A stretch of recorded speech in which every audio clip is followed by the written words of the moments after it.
Evet. Önce ilk aşama yerleri göster ustacığım.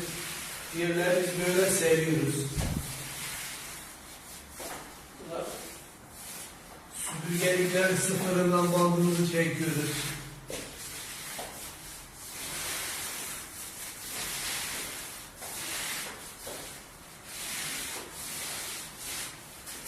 Evet. Bakıyorsunuz. Bütün evlerde bundan daha iyi seviyoruz, bundan kötüsü olmaz.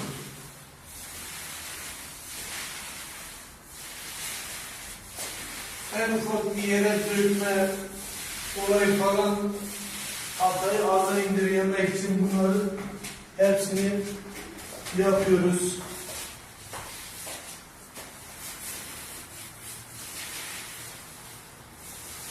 Önce bir güzel büyük boyamızı yayıyoruz.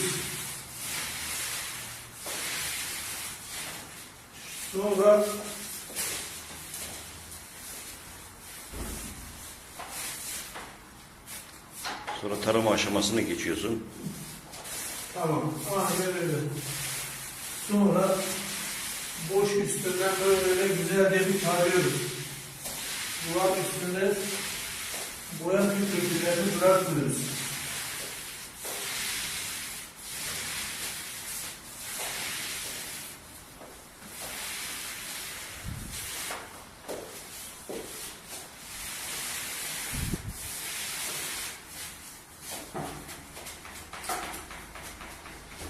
Konuş.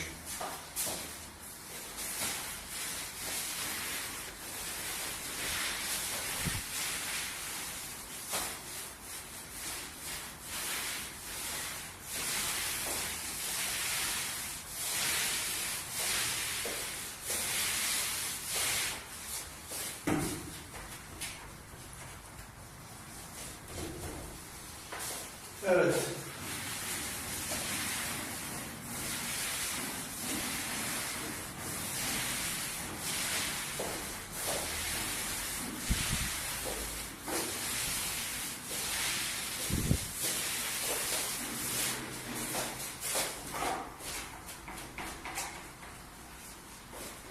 Burak kovamızı da göster ustacığım. Burak kovamız da Hepsi gösteriyor. budur. Efendim? Hepsi gösteriliyor şu an.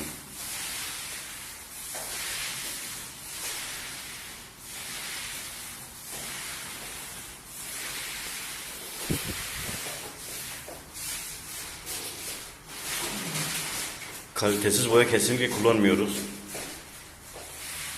Aynen öyle. İşte şu anda mevcut kullandığımız boya Marshall'ın özel mat boyasıdır. Silinebilme özelliği yüksektir. Kapatma özelliği de çok güzeldir.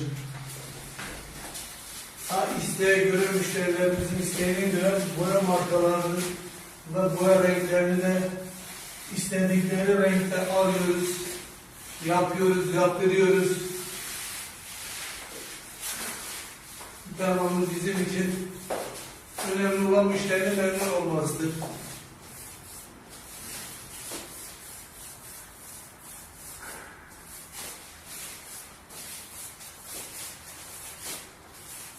Tamam mı Murat Usta? Ha? Bu var bir... Bir de taramaya geçiyorsun. Aynen öyle.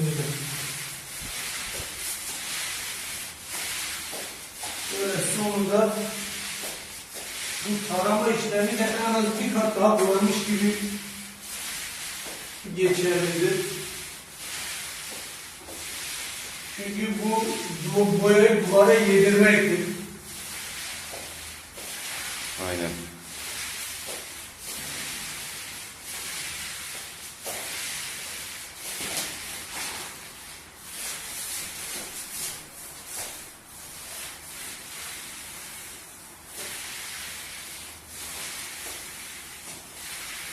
Evet.